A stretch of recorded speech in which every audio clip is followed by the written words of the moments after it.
two legends that are based on Iroquois legends about our friend Bear. And one is about how why he doesn't have a tail, and the other one tells why he hibernates. So I hope you enjoy it, and after the play, everybody would stay and take home anything you brought, like trees or tutus or lights, anything like that, and costumes, and we'll get everything figured out this afternoon. I would appreciate it. And thank you for all the work you've done with costumes. We don't take children. Huh? We don't take children. You can take the children. Okay, so.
Oh, please, Lord Weaver, would you tell us a story today? Yes, a story, please. It's been far too many months since we've heard any story from anyone. Please, Uncle, please. My little nephews, you make a storm cloud between my ears with all your begging. I cannot tell a story today.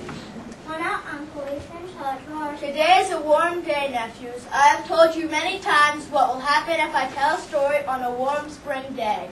Hornets will leave their nests and give us a sting. Snakes will sneak into their beds and suppressors. Eek! And all the bugs in the world will buzz around and make us sick. This is so. Now run and play in the fields, little nephews, and come back for a story when it is winter. And I will have a few moments' peace while I decide on the perfect tale to tell them.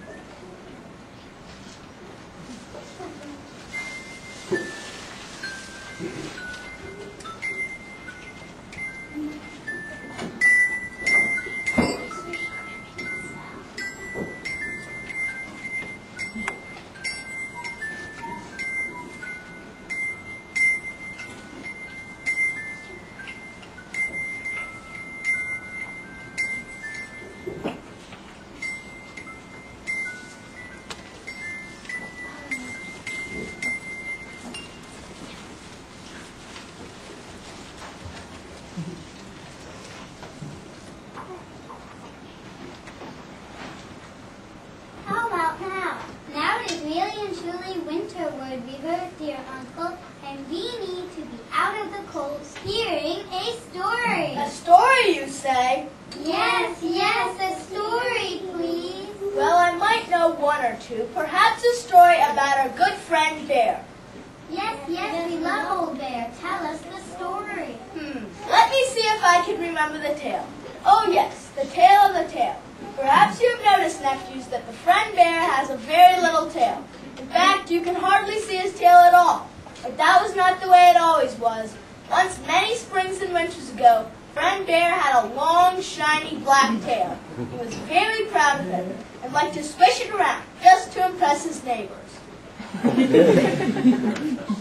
Now one day, when Hatho, the spirit of frost, had painted the land white with snow and ice, Bear was walking along, thinking of nothing much except his tail and finding some honey.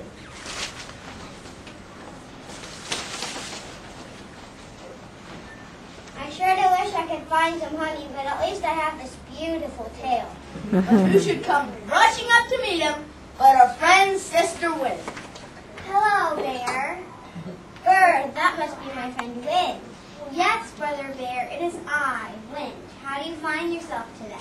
How do I find myself? Am I lost? No, Brother Bear. I mean, how are you? Are you well? Oh, yes, Wind, I am very well. If only I could find some honey, everything would be perfect. At least you have that fine tail. It is a honey, isn't it? No, it isn't honey. It's a tail and a fine one. Wind, you are confusing me. I am on my way to visit my good friend Coyote. Goodbye. Bear, wait. I do not think you should go visit Coyote. Why not? Because he is not such a good friend to you as you think. I do not believe you, Wind. How can I believe someone who glides around and disturbs the tree branches all day?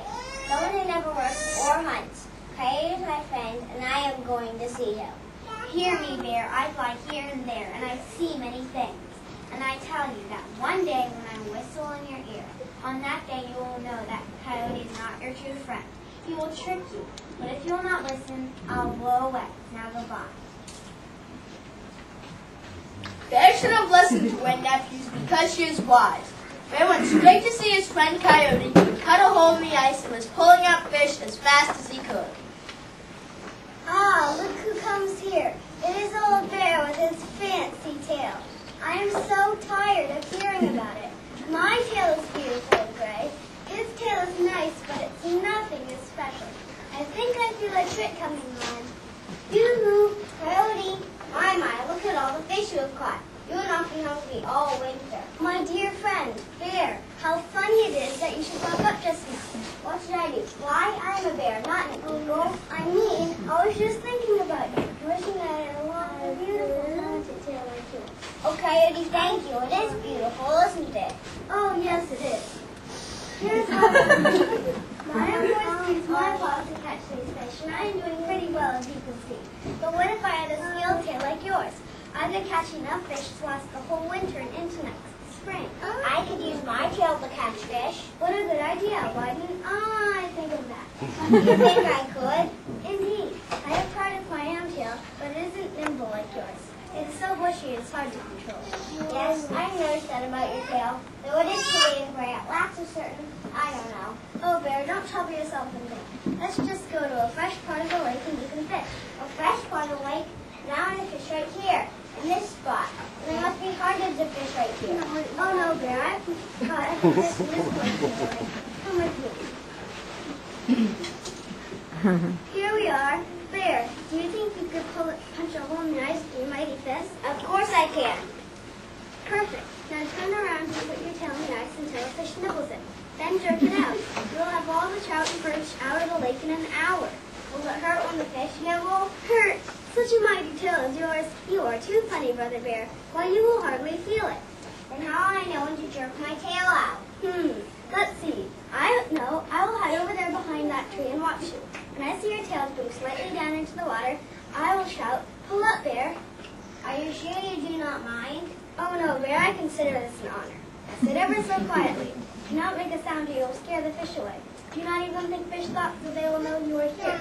In fact, try to clear your mind of any thoughts. This will be easier for Bear than for most. No thoughts, nothing about fish, nothing about trout or perch. I will be right over here. Good luck. So Old Bear fished with his tail and tried to keep his mind empty. The tricky old Coyote watched for a minute or two, then sneaked back to his own home and went to sleep. Old Bear sat, and he sat, and he sat. Pretty soon he fell asleep. Along came the wise Wind to try to wake up her friend Bear. Bear, wake up! You have been tricked just as I said. Bear! But Bear was sound asleep, so Wind gave up and whistled in Bear's ear. Frost formed on his fur. Still, he did not wake up. It's snowing, the old bear is snoring. It's snowing, the old bear is snoring. I tried. Pretty soon, yawning and stretching, the sneaky Coyote returned.